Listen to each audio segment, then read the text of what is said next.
मेरी ओर से धनतेरस एवं दीपावली के अवसर पर हार्दिक शुभकामनाएं। साथियों, हमारा आज का विषय बिजली वितरण के निजीकरण का कृषि क्षेत्र पर पड़ने वाला प्रभाव है।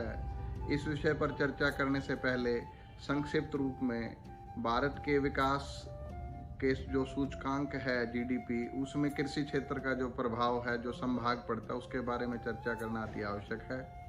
मैं आंकड़ों के माध्यम से आपको बताना चाहता हूँ, कृषि क्षेत्र का योगदान भारत की जीडीपी में औसतन 27% रहा है, जो कि 1960 से लेकर 2019 तक का एक आंकड़ा है।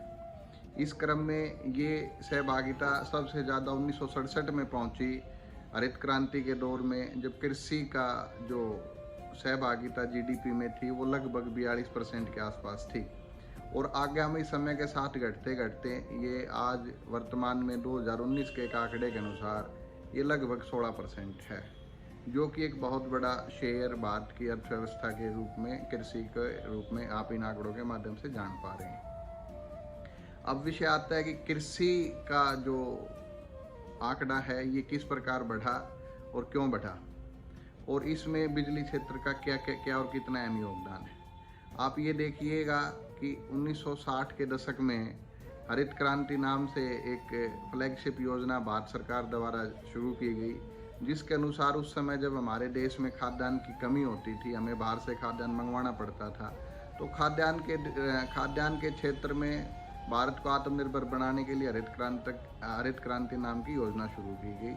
इसमें सबसे बड़े महत्वपूर्ण 3 योगदान रहे। एक तो हाई यील्डिंग वैरायटी क्रॉप्स को यहाँ लोगों में वितरित किया गया, और दूसरे तौर पे पेस्टिसाइड्स का यूज़ किया गया। तीसरा जो सबसे बड़ा और अहम महत्वपूर्ण योगदान रहा हरित क्रांति को सफल बनाने में, वो बिजली क्षेत्र का प्रचार और प्रसार रहा, क्योंकि बिजली क्षेत्र के प्रचार और प्रसार के कारण ही ग्राउंड वाटर से सिंचाई कृषि क्षेत्र की संभव हो पाई। और ये भारत सरकार ने एक प्रकार से इसको फ्लैगशिप कार्यक्रम के रूप में उन दिनों में रखा कि हर खेत को बिजली मिले और हर खेत तक बिजली पहुंचे और हर खेत में सिंचाई का साधन उपलब्ध हो। तो साथियों, भारत सरकार के इन तकरीबन 60 सालों के समय के दौरान भारत एक net exporter of food grains के रूप में उभर के सामने आया है। आज हमारे देश के पास अन्न का बहुत बड़ा भंडार मौजूद है, और कोरोना जैसी महामारी में भी कृषि क्षेत्र ने, जब पूरे देश की इकोनॉमी -23.9% के रूप में कॉन्ट्रैक्ट हो रही थी, तो भी 3.4% की वृद्धि की दर से कृषि ने अपना योगदान देश की अर्थव्यवस्था को संभालने में दिया है। और इससे भी आंकड़ों से ज़्यादा महत्वपूर्ण चीज़ ये है, कोरोना काल में अगर किसी को सबसे बड़ी ज़्यादा ज़रूरत थी, तो वो लोगों को सर्वाइव करने के लिए चावल, दालें और अन्न की ज़रूरत थी, और भारत देश के भंडारण व्यवस्था ने इसको भली भांति पूरा किया है, और आगे भी काफ़ी लंबे समय तक हमारे पास इस मामले में स्टॉक उपलब्ध है। तो मैं ये चर्चा इसलिए करना चाह रहा था क्योंकि एक कृषि क्षेत्र की महत्वता का अंदाज़ा आप लोगों को लगे कितना बड़ा महत्वपूर्ण ये क्षेत्र है, और इस क्षेत्र को सस्टेन करने के लिए, इस क्षेत्र को चलाने के लिए सबसे बड़ा एक जो इनपुट आता है वो बिजली से आता है। अब मैं आपको आंकड़ों के रूप में एक छोटी सी बात और बता दूं। 1960 में जो टोटल कंजप्शन ऑफ इलेक्ट्रिसिटी थी, उसमें एग्रीकल्चर में जो कंजप्शन था इलेक्ट्रिसिटी का, वो केवल मात्र 6% था साथियों। और वो बढ़ते बढ़ते हरित क्रांति लगाओ या भारत सरकार की प्रचार प्रसार बिजली के क्षेत्र में लगाओ, 1998 में बढ़ते बढ़ते लगभग 31% के आ गया। मतलब 1998 में 31% जो था कृषि क्षेत्र में जो बिजली खपत होती थी, वो पूरे देश का 31% खपत होती थी। और 2016 में अगर हम इसकी प्रतिशतता का अंदाज़ा लगाएं तो ये लगभग 18% है। मतलब भारत के बिजली क्षेत्र में जितनी भी बिजली की खपत होती है, उसका 16% जो है कृषि के क्षेत्र में जाता है। और अगर हम इसको ये लगाएं कि भाई कितने गुना इसमें इजाफा हुआ, तो वो आप ये मान के चलिए कि 1960 के दशक से लेकर के 2016 तक के जो आंकड़े उपलब्ध हैं, उनके अनुसार बिजली की जो कंजम्पशन है कृषि क्षेत्र में 235 गुना बढ़ी है, और जबकि ओवरऑल कंजम्पशन जो बिजली की है वो 77 गुना बढ़ी है। तो ओवरऑल जो बिजली कंजम्पशन 1960 से 2016 तक, जिसमें 77 टाइम्स का इजाफा हुआ है, उसमें अगर कृषि क्षेत्र को देखें तो वो 235 गुना के आसपास आता है, जो कि एक बहुत बड़ा आंकड़ा है। और इसके अलावा मैं इस सारी चीज़ को एक चार्ट के माध्यम से भी आप लोगों के सामने प्रेषित करना चाहता हूँ। ये इसमें जो ये ग्रीन जो सेक्टर है वो एग्रीकल्चर का है, और ये 1960, 1998 और 2016 के आंकड़े हैं। और इसमें आप हरे रंग के क्षेत्र को बिल्कुल स्पष्ट रूप से देख सकते हैं। जो बातें मैंने बताई वो इस ग्राफ के माध्यम से भी दिखाई गई हैं, किस प्रकार भारत की कृषि क्षेत्र में ऊर्जा और बिजली का प्रभाव रहा है। उसके बाद अगर हम बात करते हैं साथियों, वर्तमान में हमारे पास कितने खाद्यान्न भंडार उपलब्ध हैं। एफसीआई के डाटा के अनुसार सितंबर 2020 में भारत में चावल का स्टॉक 222 लाख मीट्रिक टन है, गेहूं का स्टॉक 478 लाख मीट्रिक टन है, जो कि टोटल लगभग 700 लाख मीट्रिक टन के आसपास जाता है। और इसमें भी साथियों सबसे बड़ा महत्वपूर्ण आंकड़ा ये है कि 50% राइस चावल का उत्पादन और 72% व्हीट का जो उत्पादन है, गेहूं का जो उत्पादन है, वो ग्राउंड वाटर इरिगेशन के माध्यम से आता है। भारत की जो हरित क्रांति की सफलता थी उसको हम मोटे तौर पर, सीधे तौर पर जो ग्राउंड वाटर इरिगेशन और अन्य इरिगेशन सिस्टम है उसकी सफलता के साथ जोड़कर देख सकते हैं। वर्तमान में कृषकों की संख्या का अगर हम अंदाज़ा लगाएं भारत में, तो एक आंकड़े के अनुसार वो लगभग 15 से 16 करोड़ कृषक परिवार हैं, और उनके पास जो वर्तमान में जो ग्राउंड वाटर इरिगेशन का सिस्टम है वो लगभग पूरे भारत देश में 2 करोड़ के आसपास ट्यूबवेल हैं। 2 करोड़ के आसपास वाटर जो ग्राउंड वेल हैं इन इंडिया में वो अभी एट प्रेजेंट मौजूद हैं, और उसमें से भी जो 70% हिस्सा है उन 2 करोड़ ट्यूबवेल्स का वो बिजली पर आधारित हैं। उसके अलावा जो 26% कनेक्शन है उन 2 करोड़ कनेक्शंस में से 2 करोड़ जो ट्यूबवेल्स हैं वो चलते हैं डीजल आधारित। बाकी जो 4% रह गए उनके चलने का साधन और अन्य ऊर्जा क्षेत्र हैं, जैसे विंड पावर है, सोलर पावर है, एनिमल पावर है और अन्य जो पावर हैं। ये आंकड़ा प्रयास एनर्जी ग्रुप द्वारा बताया गया है।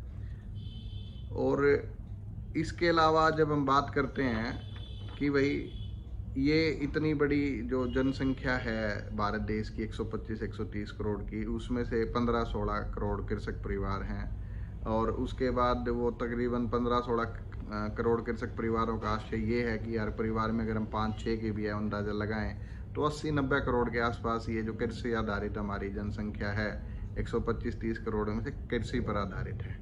अब इतने बड़े सेक्टर को जो सबसे बड़ी चीज़ इम्पेक्ट करती है, और उसमें से भी जो 2 करोड़ जो ट्यूबवेल हैं उसमें से 70 से 80% जो ट्यूबवेल हैं वो बिजली आधारित है।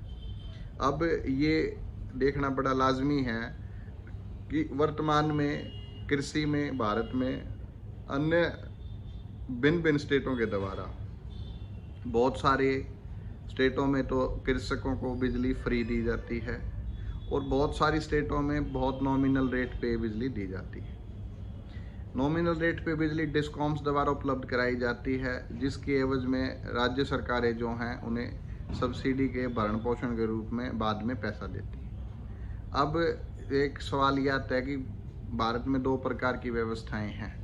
जहाँ बिजली फ्री है वहाँ तो फ्री है, वहाँ कोई मीटर नहीं है, कुछ नहीं है। लेकिन जहाँ बिजली का एक न्यूनतम दर एक सब्सिडी के रूप में कृषकों को दी जा रही है, उसमें 2 चीज़ें हैं। एक तो फ्लैट रेट के आधार पर मीटरिंग है, और दूसरा मीटर लगा करके एक किसान की बिजली मापी जाती है, बिजली कितनी खपत वो किसान कर रहा है।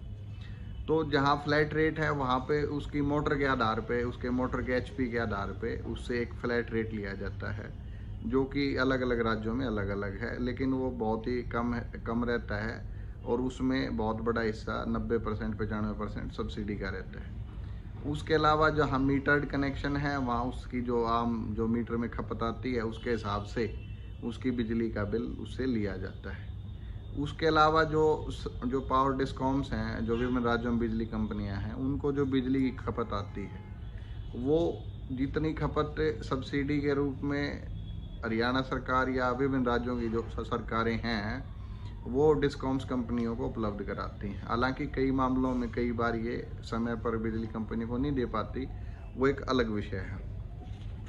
अब आप बात समझिए कि बिजली निजीकरण का जो हमारा मेन और मूल उद्देश्य है, उसके बारे में जो चर्चा करना हम चाह रहे हैं कि किस प्रकार बिजली क्षेत्र के निजीकरण का असर इन कृषि उपभोक्ताओं, जो इन आंकड़ों के माध्यम से मैंने आप सभी को बताया, वो किस प्रकार इस क्षेत्र पर पड़ने जा रहा है। वर्तमान में पिछले अप्रैल 2020 में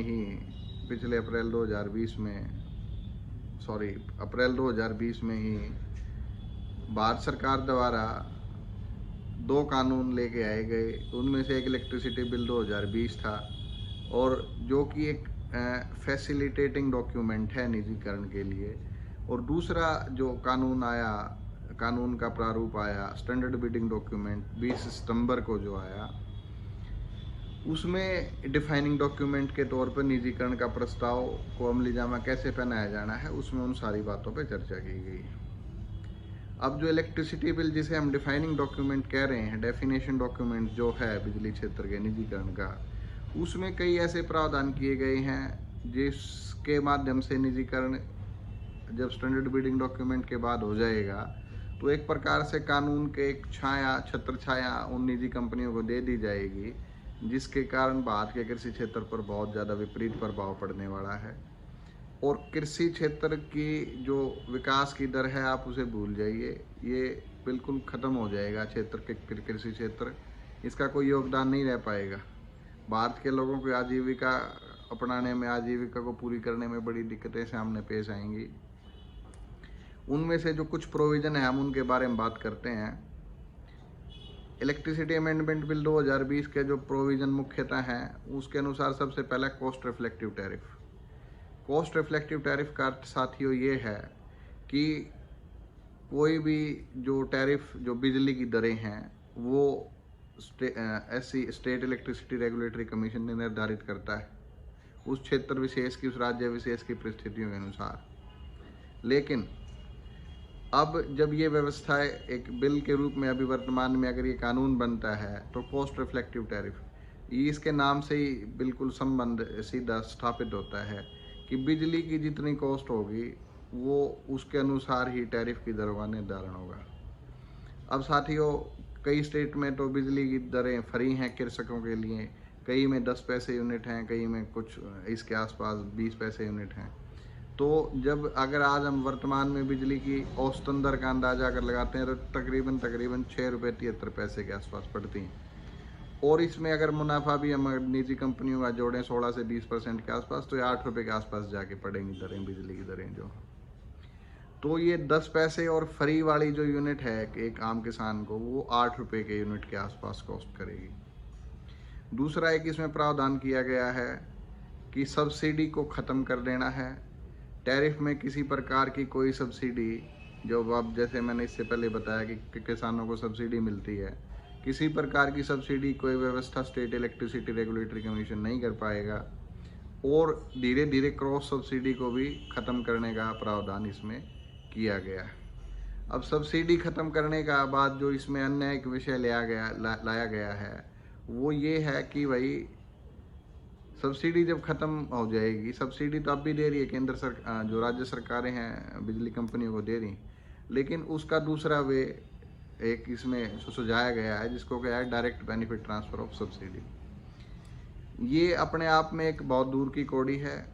जो किसान क्षेत्र है, किसान वर्ग है, वो एक उसके लिए बहुत दूर की कौड़ी, क्योंकि इसमें बहुत सारी समस्याएं हैं। भारत का जो किसान है, वो सभी के पास अपनी ज़मीन नहीं है, वो दूसरों की ज़मीनों पर किराए पर लेकर भी खेती करते हैं।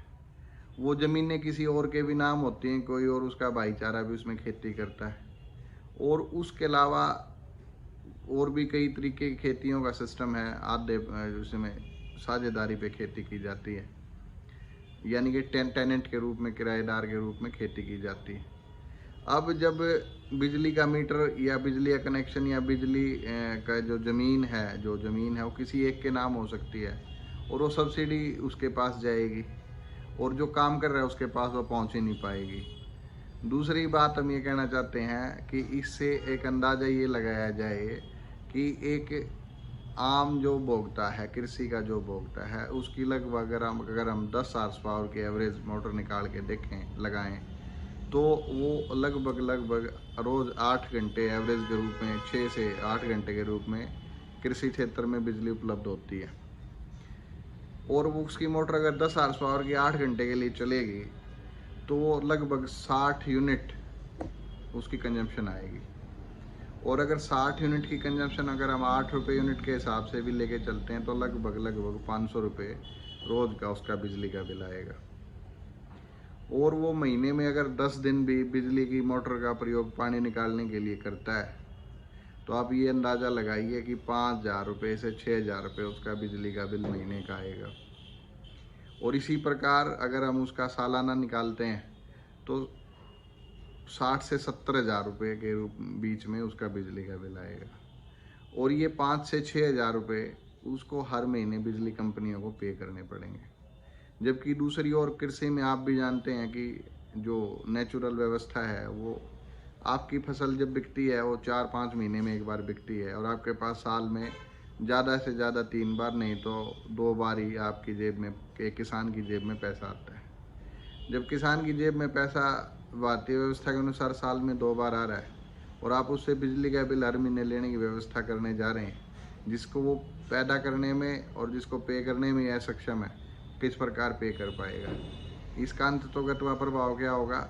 बिजली कंपनियां उसका कनेक्शन काट देंगी और बिजली कंपनियां उसका कनेक्शन काट देंगी तो वो उसकी सिंचाई की व्यवस्था बाधित हो जाएगी और जिसका सीधा सीधा असर भारत की खाद्यान्न व्यवस्था पे पड़ेगा।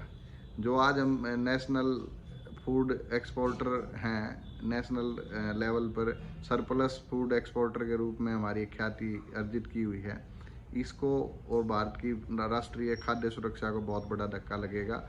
और हम एक्सपोर्टर तो छोड़िए, हमारे पास अपने लिए खाद्यान्न उगाना भी बहुत मुश्किल का काम हो जाएगा। दूसरा, जब ये डायरेक्ट बेनिफिट ऑफ ट्रांसफ़र की बात है, जब वर्तमान में राज्य सरकारें जो डिस्कॉम कंपनियां हैं उन्हीं को समय पे पैसा नहीं दे पा रही, जो कि एक स्टेट में 1 या 2 या 3 एंटिटी हैं, वो अपने राज्य के लाखों किसानों को किस प्रकार समय पे पैसा दे पाएंगी। और अगर वो पैसा 6 महीने 1 साल से डिले के बाद मिलता है और वो कृषक कहीं से ब्याज पे पैसा लेके भरता है अपने बिजली के बिल को चलाने के लिए, तो क्या वो ब्याज जो देरी राज्य सरकारों ने उस किसान के खाते में पैसा पहुंचाने में करेंगी, क्या उनकी भरपाई ब्याज के रूप में होगी? जबकि दूसरी ओर वर्तमान में बिजली कंपनियां जो सिक्योरिटी आपकी जमा होती है उसके ऊपर बैंकों से 1% ज़्यादा के रूप में आपको इंटरेस्ट देने का काम करती हैं। उसके अलावा ये प्रावधान एक मैं और आपको बता दूं, SERC के पास कोई पावर नहीं रहेगी। SERC मतलब स्टेट इलेक्ट्रिसिटी रेगुलेटरी कमीशन के पास किसी प्रकार की सब्सिडी को, किसी प्रकार की क्रॉस सब्सिडी को टैरिफ में रखने की कोई पावर नहीं रहेगी, क्योंकि उसको कोई पावर इस प्रावधान में, इस इलेक्ट्रिसिटी बिल में नहीं दी गई है। उसको केवल जो कॉस्ट रिफ्लेक्टिव टैरिफ है उसके आधार से टैरिफ का निर्धारण करना है। उसमें भी एक बहुत बड़ी चीज़ जो है डीम्ड एडॉप्शन ऑफ टैरिफ की उसमें बात करी गई है इलेक्ट्रिसिटी बिल 2020 में। डीम्ड एडॉप्शन ऑफ टैरिफ का मतलब है, अगर कोई बिजली कंपनी बिजली की दरों को बढ़ाने का प्रस्ताव स्टेट इलेक्ट्रिसिटी रेगुलेटरी कमीशन को भेजती है और स्टेट इलेक्ट्रिसिटी रेगुलेटरी कमीशन उस पर 60 दिनों के अंदर कोई डिसीजन नहीं लेता है, तो उस टैरिफ को अपने आप सुओ मोटो तय मान लिया जाएगा। तो इसमें ये बहुत बड़ी गड़बड़ है। और भारतीय संविधान की व्यवस्था के अनुसार बिजली को एक कॉन्करेंट लिस्ट में रखा गया है 7th शेड्यूल में। उसमें राज्य के अपने अधिकार होते हैं, केंद्र के अपने अधिकार होते हैं। केंद्र बिजली के क्षेत्र में अपनी नई नई नीतियों को राज्यों पर थोपने के लिए एक कंट्रोलिंग पोजीशन में आना चाहता है इस बिल के माध्यम से। और ये जो भारत का फेडरल स्ट्रक्चर है, इसके ऊपर बहुत बड़ी चोट है। हर राज्य की अपनी अलग अलग स्थितियां हैं, हर राज्य के अपने अपने नीति नियम हैं। वो अपने लोगों के भलाई के लिए, कृषि क्षेत्र की भलाई के लिए, सभी को बिजली पहुंचाने के लिए अलग अलग दरों के हिसाब से लोगों को बिजली व्यवस्था देने का काम करता है। लेकिन केंद्र सरकार द्वारा वन साइज फिट्स ऑल के माध्यम से इलेक्ट्रिसिटी बिल 2020 के रूप में जो एक बिल को लाया गया है, वो ये कह रहा है कि भाई हमारे देश की जो डेमोग्राफिक प्रोफाइल में जो अलग अलग विभिन्नता है उसको दरकिनार करते हुए एक प्रकार का एक कानून सारे देश में स्थापित हो, जो कि बिल्कुल इम्प्रैक्टिकल है, अयोग्य है, और उसका प्रावधान होने के बाद देश में बहुत दिक्कतें पैदा होंगी। उसके अलावा छोटी सी बात और इसमें ये मैं ऐड करना चाहता हूँ कि केंद्र सरकार की जो नीतियाँ हैं, वो नीतियों को जो बिजली बिल 2020 और एसबीडी के माध्यम से लागू करना चाहता है, लेकिन उसके जो कॉन्सिक्वेंसेज आएंगे उसकी जिम्मेवारी केंद्र सरकार की नहीं होगी, क्योंकि अपने राज्य के लोगों को बिजली देना तो राज्य की जिम्मेवारी है। वो किस प्रकार बिजली दे पाएंगे ये हमारी समझ से परे है। और किस प्रकार के अंदर इस बात को बढ़ा चढ़ाकर प्रसारित कर रहा है कि भाई उसके बाद बिजली के निजीकरण के बाद बिजली की दरें सस्ती होंगी और बिजली की उपलब्धता लोगों के लिए बढ़ेगी, वो एक अलग विषय है। वो इसकी जबकि ऐसा कोई प्रावधान उन कानूनों में नहीं किया गया कि बिजली की दरों को कोई सस्ता करने का प्रावधान किया गया हो या बिजली की उपलब्धता को बढ़ाने के बारे में कोई बातचीत की गई हो। और इसके अलावा मैंने आपके समक्ष रखा कि इसी प्रकार जब एक डीजल, अब वर्तमान में जो जो जो किसान साथी हैं जो इस बात को सुन रहे हैं वे समझते हैं कि डीजल पे जो खेती करना है, डीजल आधारित जो खेती करना, डीजल आधारित जो पंप सेट चला खेती करना, वो कितना महंगा पड़ता है। मैं छोटी सी बात में आपको समझा दूं, अगर ये बिजली बिल 2020 लागू होता है और बिजली का निजीकरण होता है तो निजी कंपनियों से मिलने वाली बिजली आपके डीजल के ऊपर जो आपके पंप सेट चलाने का खर्चा होता है और जो बिजली के ऊपर पंप सेट चलाने का खर्चा होता है वो आपके लिए बराबर हो जाएगा। वो कितना महंगा विषय है वो आप जान लें। वो वर्तमान में आपको 1 घंटे में एक 10 हार्स पावर की मोटर चलाने के लिए 1 लीटर के आसपास डीजल खर्च करना पड़ता है, जिसकी कॉस्ट 70 से 80 रुपये के बीच में पड़ती है। उसी प्रकार 10 हार्स पावर की मोटर चलाने के लिए आपको लगभग 60-65 यूनिट की ज़रूरत पड़ेगी, और वो 60-65 यूनिट भी आपको 8-9 रुपये के हिसाब से वही 70-80 रुपये के बीच में पड़ने जा रही है। तो इस प्रकार अगर बिजली क्षेत्र का निजीकरण होता है और उस निजीकरण से कृषि उपभोक्ताओं की जो डीजल की लागत पर कृषि में वर्तमान में आधारित जो गणना है उसी आधार पर बिजली की व्यवस्था आपको मिलेगी। अब हमारे सामने चैलेंजेस क्या हैं? चैलेंजेस भारत सरकार के सामने जो हैं वो भारत सरकार ने स्वयं इस बात को माना है। पीएम कृषि सिंचाई योजना के नाम से एक भारत सरकार की योजना है जिसको PMKSY कहते हैं। उसमें एक बड़ा एम्बिशियस टारगेट सेट किया गया। वो योजना स्वयं कहती है कि वर्तमान में भारत में 45 से 46% जो हमारी लैंड है वही केवल हम उसको एग्रीकल्चर की व्यवस्था दे पा रहे हैं। उसके अलावा जो 53-54% जो लैंड है उसमें हम एग्रीकल्चर की व्यवस्था, एग्रीकल्चर में जो सिंचाई की व्यवस्था है वो नहीं दे पा रहे हैं। इरिगेशन है वो रेन फेड है। 50 से 53-54% ज़मीन अभी वो वर्षा के हवाले है, और हम सभी साधनों से जिसमें बिजली भी है, नहरें भी हैं, कैनाल भी हैं, नदियाँ भी हैं, केवल मात्र 48% ज़मीन जो है उसको सिंचाई की व्यवस्था दे पाने में सक्षम हो पाए। प्रधानमंत्री कृषि सिंचाई योजना कहती है कि हमेशा 45 से 48% जो ज़मीन का हिस्सा है इसमें सिंचाई की व्यवस्था को बढ़ा के 100% तक लेके जाना है, मतलब केवल बारिश के भरोसे नहीं रहना है।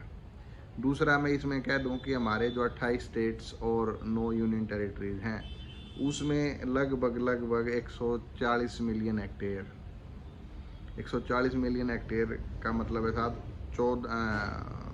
14 करोड़ हेक्टेयर लैंड है, जिसमें से आधी सिंचाई के भरोसे है, सिंचाई व्यवस्थाओं के, और आधी भगवान के भरोसे जो कि इरीगेशन, रेन फेड इरीगेशन हमारे पास। ये हमारे सामने बड़ा चैलेंज है। दूसरा बड़ा challenge economic survey of India की 2018 की एक रिपोर्ट में सामने आता है। उन्होंने एक अनुमान लगाया है जिसके अनुसार भारत में जो क्रॉप के उत्पादन है उसमें डिक्लाइन आएगा। उसमें डिक्लाइन दोनों क्षेत्रों में आएगा, जैसे कि मैंने अभी बताया, कुछ आधा हिस्सा, लगभग आधा हिस्सा हमारा रेन फेड है, इरिगेशन है, और आधा हिस्सा हमारा जो सिंचाई, जो ग्राउंड वाटर और जो कैनल इरिगेशन है उससे फेड है। उसमें जो क्रॉप का डिक्लाइन आना है उसमें उन्होंने आंकड़ा दिया है। उसके 2 कारण हैं। एक तो एक्सट्रीम टेम्परेचर जो हम पढ़ रहे हैं, देख रहे हैं, सुन रहे हैं, ग्रीन हाउस इफेक्ट के कारण टेम्परेचर बढ़ रहा है। टेम्परेचर के बढ़ने के कारण लगभग 7.3% जो फसल की उत्पादन में गिरावट आएगी। और लगभग 11.7% सूखे की जो घटनाएं हैं, सूखा जो बढ़ रहा है बार बार, उसके कारण 11-12% कमी फसल उत्पादन में आएगी उन क्षेत्रों में जो कि वर्षा आधारित से सिंचाई होती है जहाँ। और जो इरिगेटेड एरियाज हैं, जो इरिगेटेड एरियाज ग्राउंड वेल या ग्राउंड ट्यूबवेल और इरिगेशन कैनल के माध्यम से जहाँ इरिगेशन की होती है, वहाँ भी डिक्लाइन आएगा, लेकिन वो उसके बजाय रेनफेड एरिया की बजाय कम रहेगा, जिसमें एक्सट्रीम टेम्परेचर के कारण लगभग 3% की गिरावट और ड्रॉट इवेंट के कारण लगभग 5.2% की गिरावट संभावित है। तो इस प्रकार के बड़े बड़े चैलेंजेस हमारे सामने हैं। और इन चैलेंजों के बीच में अगर इलेक्ट्रिसिटी बिल 2020 और स्टैंडर्ड बिडिंग डॉक्यूमेंट के माध्यम से भारत के बिजली वितरण क्षेत्र का अगर निजीकरण किया जाता है, तो आप ये मान के चलिए कि इन चैलेंजेस को कितने बड़े गुणा के रूप में, कितने इस खतरे को कितना बड़ा चढ़ाकर हमारे सामने आएगा ये खतरा, आप उस बात का स्वयं अंदाजा लगा लें। इन भारत की 28 स्टेट्स और 9 यूनियन टेरिटरीज में से जो मुख्यतः 10 कृषि आधारित राज्य हैं, मैं वो भी आपके समक्ष रखना चाहता हूँ, क्योंकि उन 10 राज्यों का ही बिजली कंजप्शन जो है वो लगभग 97% है। उनमें से जो मुख्य राज्य हैं वो आंध्र प्रदेश, गुजरात, हरियाणा, कर्नाटका, महाराष्ट्र, मध्य प्रदेश, पंजाब, राजस्थान, तमिलनाडु, उत्तर प्रदेश। ये 10 राज्य ऐसे हैं जहाँ कृषि में जो बिजली का कंजम्पशन होता है उसका लगभग पूरे देश का 97% इन्हीं राज्यों में होता है। और जो कृषि क्षेत्र से महत्वपूर्ण बात कुछ हमारे कुछ राज्यों के माननीय मुख्यमंत्रियों और ऊर्जा राज्य मंत्रियों के द्वारा हमारे देश के माननीय प्रधानमंत्री और माननीय केंद्रीय ऊर्जा राज्य मंत्री के समक्ष जो लेटर्स लिखकर के किसानों के बारे में जो मुख्य बातें कही गई हैं, मैं उनको आपके सामने इस वीडियो के माध्यम से भी बता देना चाहता हूं। माननीय मुख्यमंत्री पुडुचेरी श्री वी नारायण सैनी द्वारा ये कहा गया माननीय प्रधानमंत्री को पत्र लिखकर, we provide free electricity to farmers in the state, do not deprive the state of the right. दूसरा, तमिलनाडु के मुख्यमंत्री माननीय मुख्यमंत्री थिरु इडापडी के पलानी स्वामी द्वारा माननीय नरेंद्र मोदी जी को पत्र लिखकर किसानों के बारे में जो कहा गया, वो कहा गया, it has been the consistent policy of my government that our farmer should receive free power and it should be left with the state government to decide the mode of payment of such subsidy। तीसरा, जो केरल के मुख्यमंत्री माननीय मुख्यमंत्री पिनाराई विजयन द्वारा माननीय केंद्रीय ऊर्जा राज्य मंत्री आर के सिंह जी को पत्र लिख के जो कहा गया, the need for providing power to poorer section of the society and for the agriculture sector has to be viewed from a holistic perspective. It does add to productivity and value addition in the economy and total social benefits outweigh the costs। इसके बाद श्री के चंद्रशेखर राव माननीय मुख्यमंत्री तेलंगाना द्वारा भारत के प्रधानमंत्री श्री नरेंद्र मोदी को जो किसानों के बारे में पत्र लिखकर कहा गया, The draft bill would work against the interest of farmers and very poor domestic consumer. It has been the policy of the Telangana government that farmers should receive 24/7 free power. Mode of payment of the subsidy should be left to the state government। उसके बाद महाराष्ट्र राज्य के माननीय ऊर्जा मंत्री doctor Nitin Raut द्वारा भारत के माननीय ऊर्जा राज्य मंत्री को पत्र लिखकर कहा गया, in Maharashtra there are highest agriculture pumps in the country and its electricity consumption is significant, whereas the same case is not for the all states and it will lead a tariff shock to the said category of agriculture consumers. तो दोस्तों साथियों, ये जो कुछ महत्वपूर्ण विषय जो मैं आपको बताना चाहता था और कुछ राज्यों के मुख्यमंत्रियों द्वारा सीधे तौर पर कृषि क्षेत्र के रूप में जिस महत्वता का वर्णन उन्होंने माननीय ऊर्जा राज्य मंत्री भारत सरकार और माननीय प्रधानमंत्री भारत सरकार के समक्ष लिखकर और विभिन्न मीटिंगों के माध्यम से भी किया है, वो अपने आप में स्वमेव में एक एग्जाम्पल है। और इसके अलावा तेलंगाना राज्य की सरकार द्वारा, पुडुचेरी यूनियन टेरिटरी की गवर्नमेंट के द्वारा और पंजाब राज्य की सरकार के द्वारा इलेक्ट्रिसिटी बिल 2020 को अपने अपने राज्यों में, अपने अपने यूनियन टेरिटरीज में लागू ना करने बाबत एक रेजोल्यूशन भी पास कर दिया गया है। अगर ये बिल वास्तव में सही है तो इतने बार देश के लगभग 12 मुख्यमंत्रियों द्वारा इसका विरोध किया गया है और 3 स्टेट्स और यूनियन टेरिटरी में इसके खिलाफ रेजोल्यूशन भी पास किया गया है।